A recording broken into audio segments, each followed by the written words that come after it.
welcome to Fantasy Elect. This is our inaugural episode. Inaugural is very fitting. For those who don't know, Fantasy Elect is fantasy sports and the greatest sport on earth, politics. Today, I'm joined by Max Langert, who is the inaugural winner of our beta games. We ran games prior to the release of the app to test different gameplays, and Max joined and won the largest pot. So we're visited by the very first champion. It's great to be here. Yeah. Thank you for the introduction. Yeah, thanks for coming. Yeah. I think at some point we might actually have to do something like when we keep a list of past champions, Right. You'll be number one. Engrave the trophy somewhere. Yeah. The Stanley Cup, right? Right. They always add to it. I'd love to be first on the list. Sounds great. That is, I mean, being first is, everybody's a Stanley Cup champion, Right. But you can only be the top of the top. Right? Let me know when that ceremony happens. I'll be ready to. Absolutely. Be there, We'll have to give you the trophy to take with you. Don't forget to keep it for a season. A season, yes. Yeah. Maybe 2 years, maybe a 4-year. Oh, that's right. Yeah, Exactly. So I think I wanted to start by having you, in your words, because I can explain it a million different ways, but as a participant, as a player, how would you describe Fantasy Elect and playing the game? Like, in your mind, what is it? How did you play it? What is it? Yeah, it is a combination, sort of, in my opinion, sort of fantasy football game, except that instead of football, it's elections, and so it's trying to predict and sort of game the system of elections in a way. I mean, it's pretty simple, pretty straightforward. Yeah. And what would be some of have you played fantasy sports before? I have. I don't do it a lot. I'm not a huge, participant. I've done it a few times. I'm in a league right now with my son. Actually, we have sort of like a friendly league, and so he and I kind of join forces because he's better at the nuts and bolts of football than I am. Cool. But I have played it before, so I was familiar with the workings and this. That's awesome. I should go, yeah. You know, completely off topic, but I'm in different Reddits for fantasy sports, and there was, now that the seasons are ending, there are people that are like complaining about their commissioners and stuff like that. And one guy was in a league where the commissioner cheated so his son could win.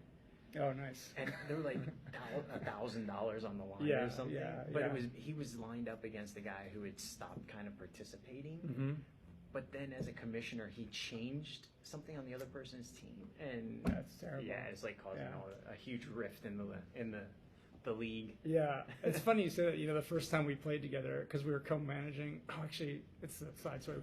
We were co-managing one team, and then we ended up also playing against each other on another league. Oh, wow. So, and that one was for no money, I will say. But there was a time, and he was like, "Hey, can you trade me whatever?" And I was like, "Yeah, for you, yeah, I'll trade you my best running back or whatever." And then it was not. Yeah. Later, I was like, "That's probably not a great look." Whatever, so, I just thought, wow. Yeah. I mean, it's so funny how you mix it, right? You can get super emotional. Yeah. So, what made you? Why did you play? Just tell them. You know, obviously, since we were doing beta games, how did you get into Fantasy Elect? We have a mutual friend who introduced us, and she, said, she sort of proposed the idea to a few of us, and I do follow elections pretty closely, and it's very interesting to me. I'm a competitor, I like that kind of stuff, and I like new ideas and seeing what's out there. So I volunteered, and then got the lay of the land from you, and it sounded pretty interesting, and wanted to see how it went. So yeah, cool. Yeah. Do you remember how many people were in your league? I don't remember exactly. I want to say maybe a dozen. Maybe you know better than I do, because there were some that weren't on the initial call, like they couldn't make the call. But yeah. Yeah, I think overall you competed against, with you included, I think there were 12. Okay, yeah. Wow, best out of 12. Yeah, it's pretty good.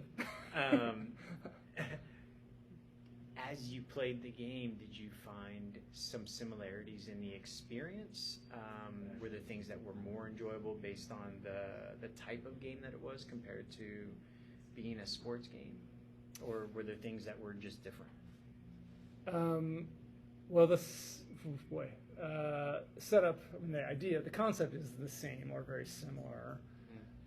There's an emotional, I think the biggest thing, maybe difference, I'm not sure this is exactly what you asked, but the biggest sort of difference is like the stakes, right? Because, and I thought about this quite a bit, I mean, sports is one thing, right? It's a game over a weekend. Politics is potentially, someone's lives at stake depending on the decisions that get made. So it's got a different emotional component. So I was really interested to see how that would play out and might impact me. Other than that, I mean, the rules are different, right? I mean, and other than that, the rules have to be different because you're looking at, well, you are looking at head-to-head matchups, but also you're looking at different categories of players, so it had enough differences from a sport that it felt like its own unique type of game. Yeah, if that makes sense. Yeah, it does, totally. It's funny, we've kind of set up now. I think everybody knows what the game is, and I think it's pretty. Anybody's aware of fantasy sports is going to kind of get the gist of it right away. The part I'm most excited about is kind of talking to you a little bit about the strategy that you used and that maybe you saw other players that you were playing against use. Sure. So maybe just, why don't you tell us what was your philosophy going into the draft? And prior to the draft, I sent everyone who the potential draftees would be, right? Who was on deck to be drafted. Yep. Because we were playing during the midterms 2022. Correct. And we didn't play every election. We chose battleground states to keep it a kind of a contained game. Yep. So what was your philosophy going into that? And as part of that, how much studying did you do based on who I gave prior to the draft? Yeah, those are good questions. So the players or the candidates that you picked, I think were in the top. As you say, they were battleground ones. A lot of them were in the news already. So the big ones. So since I already follow politics pretty carefully, I was aware of, I think, all the Senate races that you put in there, a lot of the governor races, and not as many of the House races. But I was also sort of aware of what the general prediction was going to be of the Senate and House makeup, at least according to polling and stuff like that. So mostly I looked at your list and I was kind of like refreshed. I was like, oh, this is most stuff I already know about. Right. And I didn't know how the other players would know about them. So I just I saw that the house seats were my weakness because I don't follow. There's so many of them, and they're sort of lower stakes in a way that I didn't really know a ton about them. So I think I read about a few of I maybe looked at a bit of information, but then I just figured I'd go with my knowledge, which I already felt like I was in pretty good shape. So, cool. Yeah. And when you mean by go by your knowledge as well, did you come at it at all from any perspective of kind of like party? So, typical common knowledge would tell you that in a midterm cycle like that, the president's party's not lined up very well. Maybe you were looking at sentiment kind of across the country, and you had a feeling that even if I don't know these particular races, I'm going to make a guess based on just kind of party situation at this moment. Totally. And that's something that I follow anyway, so I know that, as you say, an off presidential election tends to favor the out-of-party party. I think that was part of my general. So, in this case, the party in power is the Democratic Party, and so I sort of felt like the House was going to tilt Republican. So that impacted my decisions in general. Although, as you know, it doesn't. That doesn't mean that every there are different. It depends on the district, but that was it did influence the way I saw different races and some of the uncertainty that was there. Sure. Yeah. That's cool. It's interesting to hear a little bit about. I know some players that you were playing against they did no planning. Yeah, I could tell. No offense, guys. No, and if you, to some degree, I think if you go into it studying who can be drafted, you may have a little bit of an upper hand. Yeah. just like football, right? Or It really comes down to kind of understanding, right? And the interesting thing is that and people have talked about this since in 2022, how national party politics are now local level politics. It used to not be that way, right? So that it's almost coalescing in that way of, if you can see the trend overall, you can kind of make an educated guess on who the better draft might be. Right. So to hear that you already intuitively knew that, was interesting. Yeah. I mean, I think if you follow politics, you're going to have a leg up on this kind of thing. Sure. Yeah. So then, okay, so that was going into the draft. Yeah. What was draft day like? Yeah. What was that experience like for you on your end? Yeah. I was there as kind of like a moderator, I guess. Right. But what was your experience like? Well, it was fun. I mean, not everybody who participated was on that call the day, which is its own thing. But I went in there as I would a sporting event or so. Everybody you had in there was a cool dude. I think it was all dudes. I think it was, for whatever reason. But I remember trying to kind of get a sense of like, all right, what are based on the comments they're making, and some of them, because it was a beta group too, there were some that were just like, I don't even know what I'm doing, and I was like, okay, that's easy. And then there were some that were like, I could tell were strategizing or really kind of, maybe a couple had even worked on a campaign or something. I don't know. And so I was like, okay, these guys are that's my competition right there. Although the one that worked on a campaign, I think he did almost the worst. Did he? Yeah. I think I know who you're talking about. Yeah. And to talk to him, I think it had a little bit to do with his personal emotional. affinities. Yeah. I think that's a great point. Yeah. We'll discuss that. Yeah, we will. We'll get to that. Yeah. What about the community aspect? So I'm glad that you felt like everybody was cool. I think it was a really good group, and everybody got along really well. How did that community feel?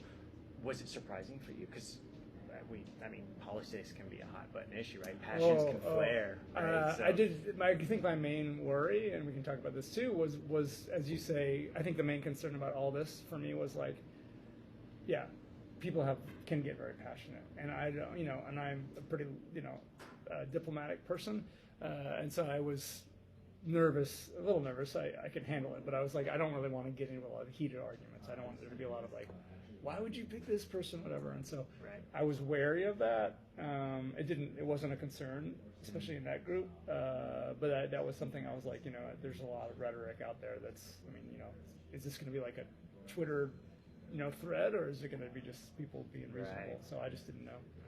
And just because of my vantage point, there were different political leanings in that. I'm sure. Group. Yeah. So the fact that everybody was there to play the game, I think, kind of changed the tenor of the of the experience. Yeah, and I think that I will say, and I do have my own political opinions and emotional reactions of things, as many of us do. But I remember thinking, like, this is a strategy game, right? It's like, if you want to win, you can't really take it personally, right? And I will say, like, playing football too, it's interesting to me. Like, I'm in a league that has folks from the Boston area, right? So, they're picking Patriots left and right, and I'm like, is that really the smartest? Like, is that the best player, or is that just like, I really want this person? And similar with politics too. It's like, is this person the best? Do I like this person? Yes. Is that person going to win? No. Right. What are you going to do? Right. Yeah. The one way other people have explained it is like, I might draft this person to score the points, but I still want the other team to win, right? So it's like separating that version of it, right? And I still get those points, right? And I think of that as, I remember thinking too, like, it's kind of a win-win, right? It's like, okay, if my candidate wins, that's good for me personally. If my player wins, then at least I get the points for that, right? Yeah, but you do that in football too, right? So. Absolutely. Was there any of your candidates that you drafted? Did anyone overperform or underperform than what you expected them to do, as far as you remember? Yeah, that's a good question. You mean in terms of the actual result? Yeah, or just kind of along the way they earned you more points, because one of the big misconceptions for people is that you need to win the election for that person to Right. earn you points, but that's not true. Right. They're earning you points weekly along the way, right? Yeah. So, Yeah. And that was I wasn't 100% prepared for that. You know what it was? I think it was. You know who got me more points than I expected, even though he was a favorite to win, was Shapiro. That's the governor of Pennsylvania. He was favored to win by a lot anyway, but I think because you had things in there, in your game, the one we played, you had things like polling and fundraising, and then he was taking in a lot of money and polling a lot, and then I was like, oh, these points are coming in, so that was unexpected. And on the flip side, I think I picked the race in Maine or something, because I was like, oh, I think that at some point as a lower level thing. Maggie Hassan? No, that was that's the I want to say that's the New Hampshire Senate. Oh, New Hampshire, right? Yeah. Bolduc and right. Let's just say I picked a race that was not in the spotlight, Right. and but I was confident she was gonna win. It was but there was no polling or no fundraising, and then she really didn't provide. I was like, oh, that was a mistake. Like Right. I should have gone in and picked a more. I bet I could have found a better race. It's interesting. So to go back to revisit kind of strategy wise in the game, do you see now that there could be various different strategies to pursue to gain points? Yeah. Some of those strategies might even include picking someone that you don't know if they're going to win. Yeah. But there's going to be a lot of polling events, fundraising along the way. Right? Yeah. I think that I did win. To toot my own horn, I think that I took advantage of some of that. But along the way, I realized, there's much more I would have, if I were to do this again, when I do this again, there's a lot more strategy based on like sort of behind the scenes stuff that to take into consideration, because you're just playing for the points, right? So. Yeah, exactly. Yeah. And the election is that is a large points event. It is event, a large, but it isn't the only points event. Right.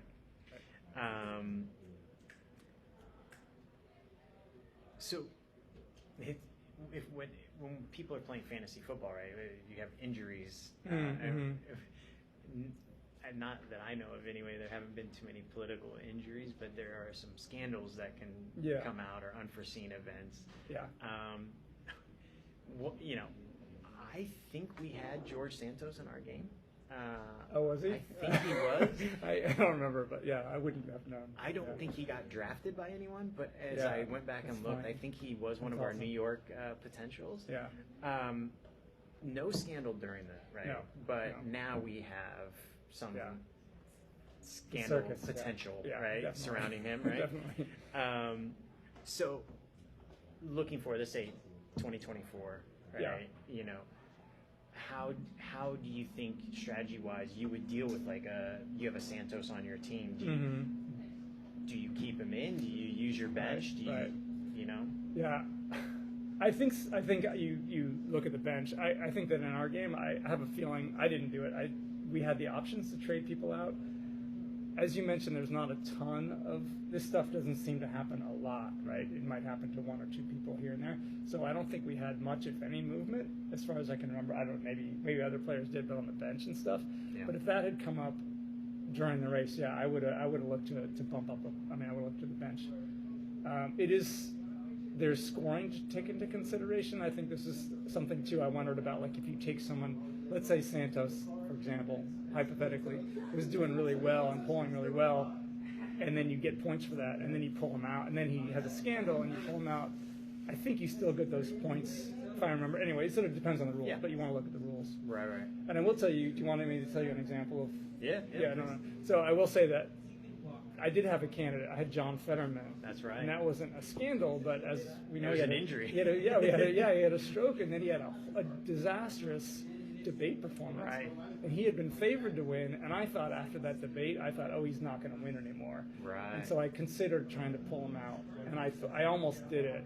And then I sort of I was sort of reading I was like gauging the news, and they sort of said, well, a lot of people saw the debate. A lot of people made up their mind. A lot of people voted already, and I was like, I don't know. It was such a late debate. It was a late debate. Right. But that's somebody a week or two before the election. I think. But that was that was the biggest thing where I was like, oh, I'm screwed. Like I gotta, like that's gonna. In fact, I thought that was gonna lose me the game because that was a big win. Yeah. And Oz, Mehmet Oz was surging. He was, He was coming on. Yeah. So that was my biggest. That was literally like I was like, oh, I bet I'm gonna lose the whole thing because of this race. No Oprah endorsement of Fetterman. Does he win still? I think so. I think based on his personality. Okay. I think he was a known quantity in Pennsylvania too, right? Yeah. It's a good question. You never know. He was a known quantity. He has this such a personality. You don't see people like that too often. So. And again, I think if I recall correctly, right. And if I recall correctly, I think early voting, like you said, had already started by the time of that. Yeah. So. Yeah. Interesting. Can I bring something back? Please. You asked me early. I thought about this when I was coming here too. When I first entered the gaming, the draft, I guess, one of the first indications that I got of people's takes on things was that a lot of people in the draft were they wanted to go early because they wanted to draft Ron DeSantis. So Ron DeSantis at the time, and in reality, was heavily favored to win the governorship, and he won it by a landslide. But because of the rules are, you get fewer points for an incumbent victory. Instantly, I was like, well, not everybody, but these guys all want DeSantis because they think he's going to win, and he is going to win, but the points are less because he's an incumbent. And I remember that gave me an indication. I was like, okay, they're not really thinking about this critically because he wouldn't have been my first pick, even if he is the most likely candidate in the whole country to win. Right. In one of the biggest markets. Right. So I that was interesting. That's one aspect of the game that I think is actually kind of critical. Is that imagine fantasy football where if you have Tom Brady, he's expected to win, so his points that he earns are automatically lower than somebody that you don't expect, that isn't expected to win, right?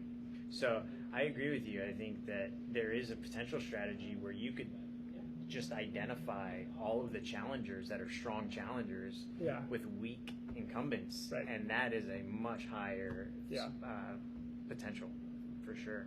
And I'm going to say one more thing, and this is maybe on your list anyway. I'm going to say it just because it's a good segue. Is you had a rule, and I understand these rules may change as you tweak them, but you had a rule where the incumbents got fewer points and the challenger got more points. But if it was a retirement seat, and that was true, and that's why I focused on Fetterman. If it was a retirement seat, there was no incumbent, so either candidate would get those points. So that was as soon as I figured that out, I was like, oh, those are the seats where the big money is. If I can just put enough of those together, and it didn't seem like a lot of the other players were really focusing on that. So I remember thinking like, there's like 10 retirements in this thing. That's where to go. So. Yeah, I mean, one that wasn't wasn't even a draftable candidate because she was probably, of every American politician that was up for election, was Katie Britt in Alabama. Okay. Retiring Republican. Yeah. And I think she ended up winning like 80% to 20%. Yeah. That was a guarantee. Huge. It was just So that's almost exactly to your point. Yeah. Right? Like if we in a non-beta game, in our coming games, where there aren't limits, unless you select those limits, if you're playing a wide open game and you want to just go with somebody that's a shoe-in, then that would be, she would have been the one. Yep. Well, awesome. So we touched a little bit with George Santos now, but so we're looking ahead. So this is 2023 when we're recording. We're now first week of February. Not a lot of people pay attention to off-year elections, but truly, they're all state-level elections, but they are bellwethers to a great degree. I mean, in some way, Youngkin in Virginia was a bellwether of what was going to happen in 2022. It wasn't because he wasn't a drastic departure, right? He seemed like kind of a moderate, but it was certainly, we know there's going to be a change coming, right? Yeah. So we have Virginia's going to do their legislature. We have New Jersey legislature. We have governors, Kentucky, Mississippi, Louisiana, legislatures in those states.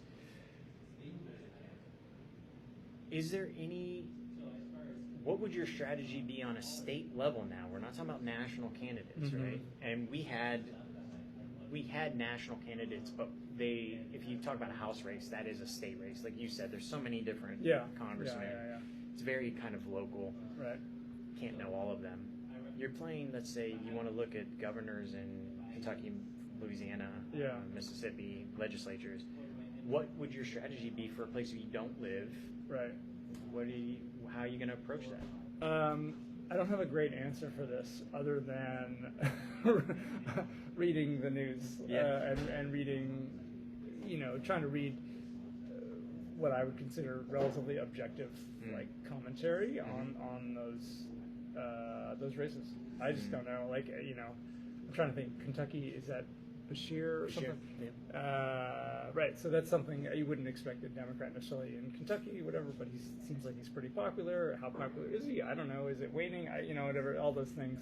I would sort of look for stories on the ground and try to figure that out based on the story. Full disclosure, I'm with the high school in Kentucky. Oh, he's also a legacy. His dad was a governor. Oh, is that right? Yeah. So okay. there's a little bit of help to him being, even though he's a Democrat. He comes from kind of like a traditional kind of like Southern Democrat vibe, right? So his dad was more of that. So he gets more of that moderate, very similar to like Manchin in West Virginia. Right. He gets to be seen as kind of like that the blue dog Democrat. The old blue dogs. Yeah. That's a good. Yeah. I mean, truthfully, I think Virginia and New Jersey will be big indicators of the upcoming 24 election. Yeah. And to some degree, all politics is local is still true, but like we said, it's coalescing around national ideas, national topics. Yeah. So it'll be interesting for me, I think, to identify specific state legislators and see, are they losing their seat or gaining seats? Right. Because that will really, I think, be an indicator of the 2024 for the next cycle. Yeah, definitely. Do you have, so if you wanted to jump on that, feel free. But I was just going to say that could also be playing 2023 may also be a strategy to prepare for 2024 to kind of really get your feet into understanding the play. And you're talking about playing this game. Yeah. I don't think of this game as happening in off years, but I guess let's say it does, right? Yeah, I think that'd be a fun one. Yeah, for sure. Yeah, give you a leg up. Yeah. We do have the off years in this year, and cool. I think in some ways it's more fun because it's a little bit more removed, right? And if you live in one of those 5 states, it's not removed necessarily. But if you are here in Austin and you can play, those 5 states, you're not going to have any of the advertising. You're not going to have any of the headaches that come with elections, right? Yeah. And I think if I were to play that game, right? I mean, I think right now, if I'm in Texas, which I am, and I'm not paying attention to Jersey and Kentucky and Virginia, let's say, I think that probably without playing this game, I am paying attention to the race. Like I'm kind of like, okay, I'll read a headline or two. I want to know what the result is, and I'll file that away. But if I'm playing it, I'm suddenly reading about, okay, who's the journalist in that market who really seems to have a take, has been doing it for years or whatever. Right. And so I pay much more attention, get much more involved, I think. And totally. We have like get some disco like a going. music theme going on now. It's 5 o'clock on a Friday. I know, right? Or whatever time it is here. Well, that's actually I think we've touched on a lot of it anyway. What you just said though is a really important thing. What would you say were the benefits of playing? I mean, I to some degree know this from talking to you before, so it maybe seems like a leading question, but what would you say are some of the benefits? And I'm thinking specifically just like the knowledge, the educational aspect of it. But I'll leave it to your words. Okay. Well, I think that playing the game right gives you, similar to playing something like a fantasy football, you're more invested in it, and you kind of want to if you want to win, you're going to do more research on the candidates, on the issues, and especially some of the maybe more obscure ones that you wouldn't pay attention to otherwise. And so for me, it was interesting, and I'm a curious person anyway, but like, okay, this weird kind of congressional race in Northern California that I wouldn't really care about. Let me look at it, and you sort of start to poke around, and you're like, oh, there's some weird like funding scandal going on, or this person, there's a jab, and then you get focused on the sort of drama in that market, and realize that, or see that like, whoa, it's really much closer than you expected. So there's a lot more to see and on something that you wouldn't necessarily look at otherwise.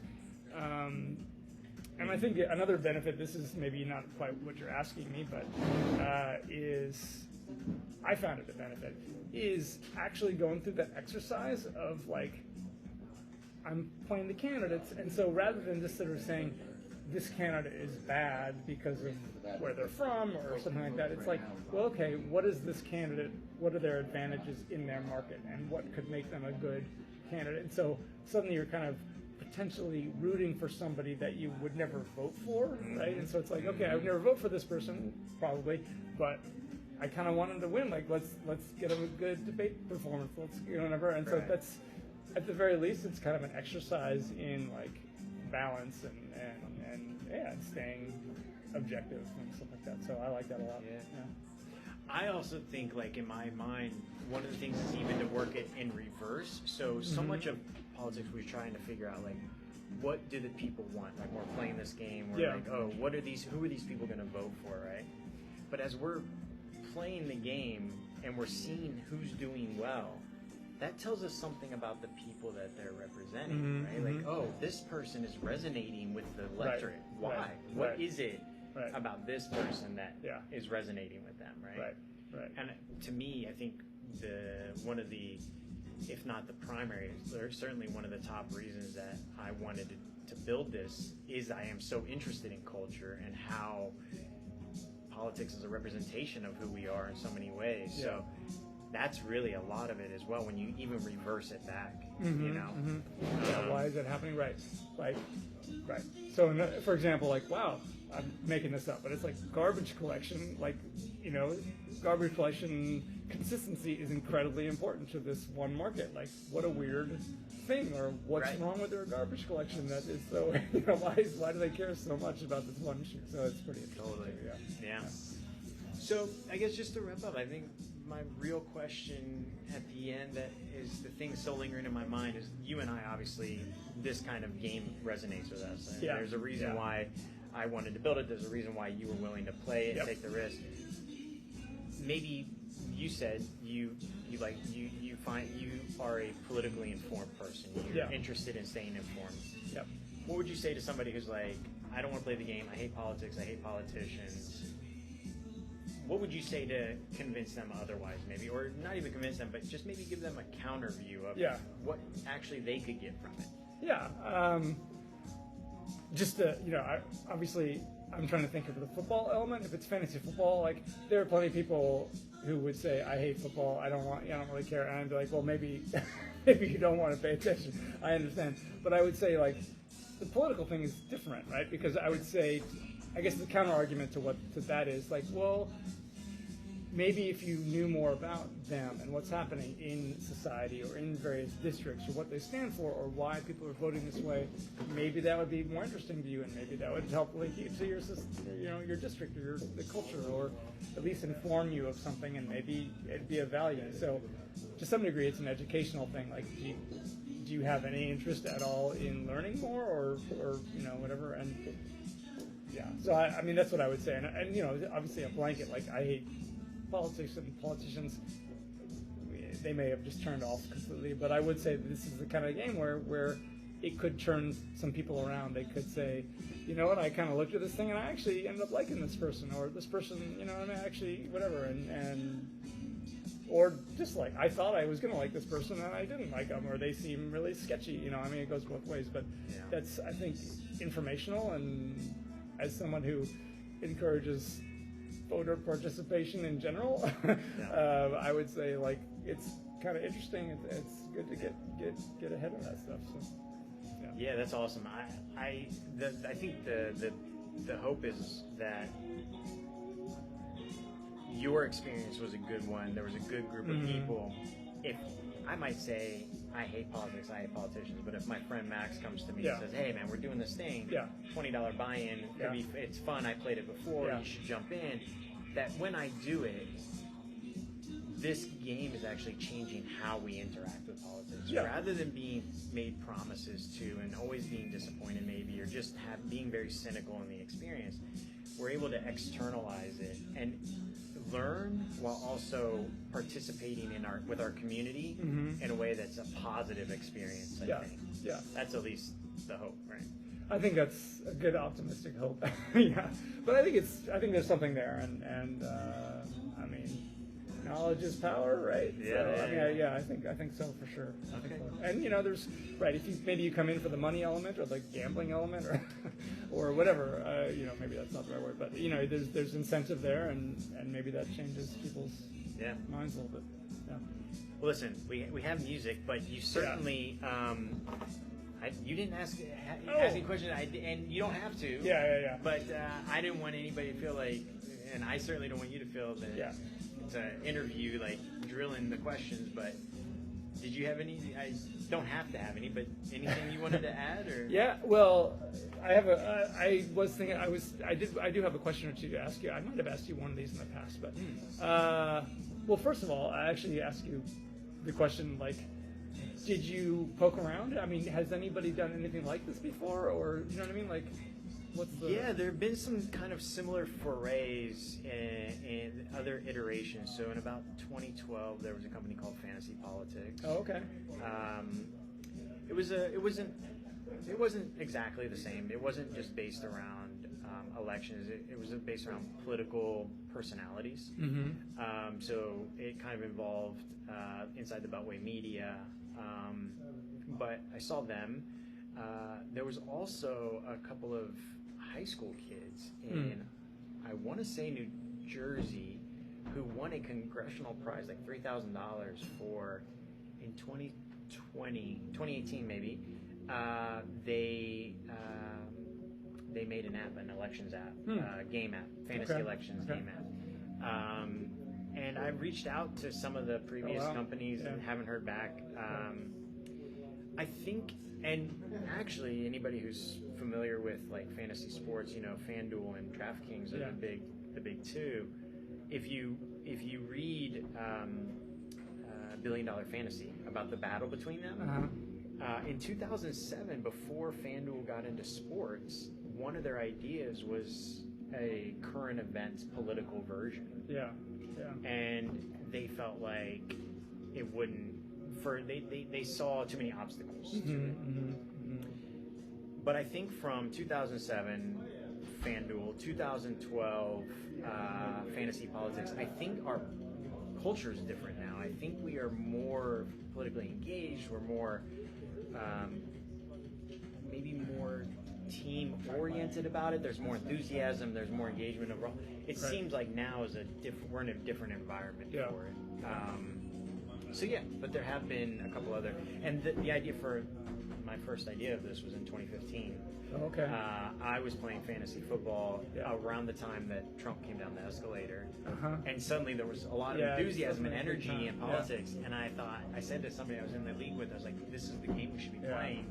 And I was like, "Oh, this is the game we should be playing." But I moved to Vietnam and didn't do it. So it wasn't until 2022. Okay. Yeah.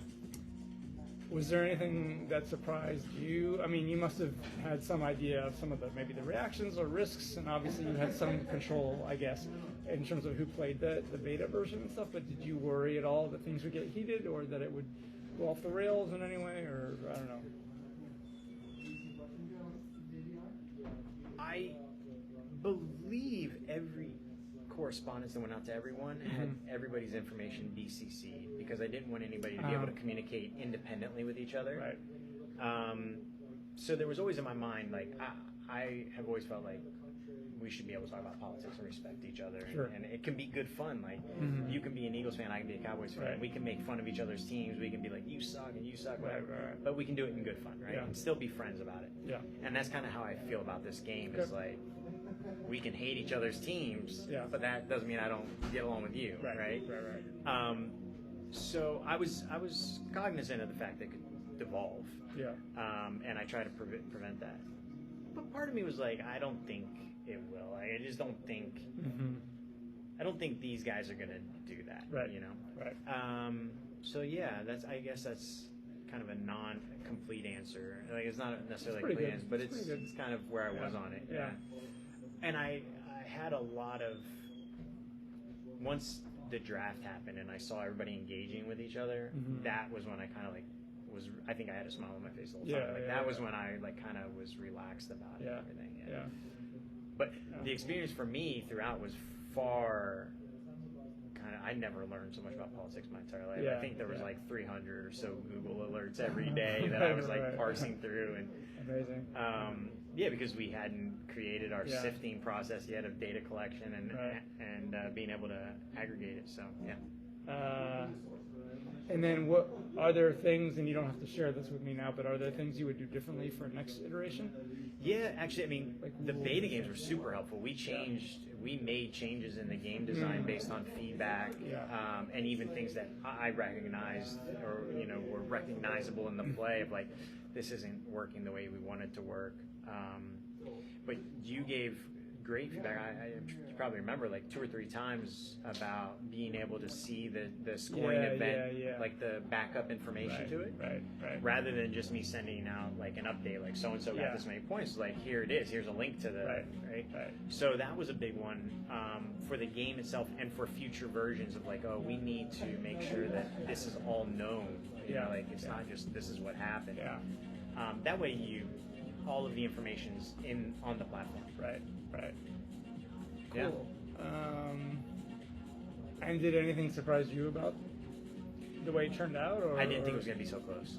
Oh, okay. Yeah, I did that. I mean, I truly thought just in the sheer randomness and variability of drafting people, I never thought that it would come down to Georgia, first of all. Yeah. And even with the Georgia thing, I think you won by half a point. Yeah, something like Once that. Lauren Boebert won, I think you won by half a point. Okay.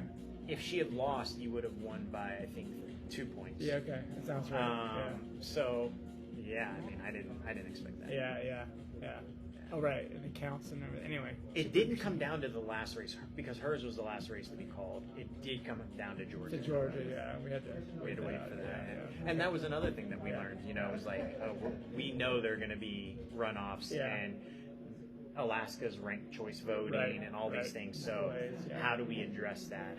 How does the game continue? And the vote count, it didn't, because you had as a tiebreaker, you had the vote count, and that's, I mean, I feel like we still have counting from California, like today. It's like, how is that going to actually be the tiebreaker? Like, they're just counting votes slowly over there. It's okay, I mean, that's one thing we didn't get into, but you also had to play not just individuals, but you played a party control, right? So who's going to control the house? Yeah, when it's so evenly divided, it can mean so much, right? If it's 50-50 or 49-51, I mean, it's a big difference versus sandwich. It's tough. Absolutely. Yeah. And there's a lot of. And the interesting thing about the gameplay is it changes because control of the House or control of the Senate is also determined by who's the president or who the vice technically who's the vice president. Like a 50-50, right? So the Democrats have control at 50-50, but Republicans need 51-50. Yeah. Stuff like that is super interesting. Yeah. So that is a programming issue for us. Right. Good luck. Yeah. Cool. All right. Anything? Do you want to give anybody any advice on who your number 1 draft pick should be in 2024? I'm guessing you're not going to say George Santos based on earlier in our conversation. Is he going to make it? Although I don't know, he's made it so far. He's pretty interesting. Yeah. Do I have anything? I'm trying to think. I should have prepared an answer. I'll make the question easier for you. Okay. Who do you draft? Well, okay, go ahead. No, I don't have it. You go. Who do you draft for because you get 1 pick for your presidential candidate in 2024. That's the way the game's set up for 1. Oh, right. We haven't done that before. I haven't done that. Who would I pick? Who's your 1 presidential draft pick for 2024? Man, even that one's tough because it depends. I mean, even that is like normally, knowing just history and incumbency, I'd say, Biden would be my pick.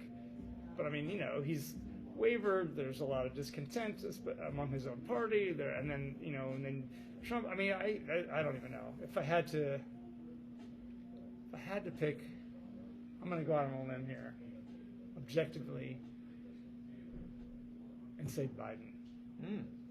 Okay. But knowing there's a ton of uncertainty. Yeah. But I think he's going to run again. I don't know if his health is going to hold up. I don't know what's going on. I don't know if Trump and I don't know what's DeSantis, Nikki Haley's coming. I don't know. Trump seems kind of weak. I don't know. Now I'm so tempted to ask you a follow-up question. Okay. Who's the Republican? Who are you going to pick as the Republican president I love that's nominee? a better question. That's a better question. Yeah, who's going to get the nomination? I'm going to say. And Nikki Haley just entered, right? And Mike Pence has already filed his papers with the FEC. Yeah, I'm trying to think who else people like. I'm fairly certain the former Secretary of State. What's his name? Pompeo. Pompeo. Yeah. I'm really bad at this. Like this far out. Mostly, I'm I'm gonna wait till it gets closer. Yeah. But if I had to go out on a limb, I think that Trump is gonna falter. I think he's weaker. He's weak, but he's got such a strong base that using his power and leverage and base, he will eventually be able to push the others aside. And I think I'm going to say it's a Trump-Biden rematch. Okay. And and it depends on the economy. Yeah. I think Biden wins that race, which is kind of crazy to me. And kind of crazy to me. I just sent out emails to people on our email list. Yeah. Some internal test emails, and in the email was a quiz game. Mm-hmm. Which of these presidents had the lowest approval rating at this point in Biden's presidency? So equivalent time. Yeah. So it was Biden, George H.W. Bush, Bill Clinton, Ronald Reagan, and Joe Biden. Oh, this is like a trivia question. Yeah, it was a question. Yeah. There were 4 questions, and this was one of them. Okay. Ronald Reagan at this point was below Joe Biden. Yeah, that's crazy. Yeah, that's and crazy. he went on to have one of the largest landslides in his second term. Yeah, it's crazy. Yeah. The only two presidents lower than Joe Biden since Reagan were Reagan and Trump at this point in their presidency. Okay. Bush had such a massive uptick, right? In 9/11. Yeah. And I also think, as you probably know too, that the approvals. I think we're in different terrain now. It seems like the window is, barring another catastrophe or something like that, is probably much narrower than it used to be. But I don't know. It's interesting. I feel like for anybody who would want to draft Biden and say they don't know because he's low right now, I would still say you. We have a long time to go. Yeah. And so much is about economy and then his competition. Economy's so the two, and I'll tell you 2 Senate races that I'm interested in 2024. This is because you asked. But the 2 really interesting ones to me right now are Manchin and Sherrod Brown in Ohio, because they both have gone against the grain and in more and more in sort of redder areas. So I feel like my guess is they're both going to lose, but I think they're really interesting cases. You don't think Manchin runs for president? I don't think so. Okay. I don't think it's so. a hard party for him to run in. It is. He's in a hard party to run. Although I think for them it could be good. But yeah. I mean, I think I do think he has. I think he's popular. I think he could win a lot. I do think he's got a middle ground that could. I mean, he's obviously very effective in West Virginia. But, I'm trying to think of other the Senate race for me most interesting. Cinema, Arizona. Oh, that's what super happens interesting. there? Yeah, that's super. Because Galindo, right, the representative. I think his name's Galindo. Or Gallego. I don't know something. Gallego, Jalisco. I'd be thinking of a baseball Pardon me. player. I honestly. He's not really a nationally known figure. He But just I read recently. It starts with a G. But he's thrown his hat into the ring. And she's now an independent. Yeah, I know. That's super nutty. What is she going to do? Is she going to declare as a Republican? What's she going to do? Yeah. I think that's not going to end well. I think the Republican's going to win that race. That's my. So you think if she switches to Republican, she wins? No, I don't. Well, I see. You're saying will she? She's going to get flanked on both sides. Yeah, I think she's going to get flanked. Oh, interesting. And I think the Republican wins. Republican wins. She splits it. Yeah. Gosh, is there anybody else that's? There's these other candidates that are kind of middle of the road people that I'm kind of interested, like Larry Hogan was the governor of Maryland. These sort of crossover guys, I feel like they have a shot at the presidency, but I just don't see them getting in the primary. I mean, there's no real way to get in Isn't it interesting how, for some reason, Republican governors are very good at getting national attention? I mean, not just for some reason. Yeah. I mean, they're finding specific issues, right? So here in Texas, Abbott has inserted himself into the national immigration conversation. DeSantis has also done that in different ways, but he's still national, and even without that, in a lot of ways. Yeah. And even in South Dakota, Nome, I don't know her first name. Christy Nome. Like, a lot of these Republican governors are in national conversations. Yeah. No Democratic governors. I mean, the closest would maybe be Gavin Newsom's company, but even then, he doesn't get the same kind of coverage.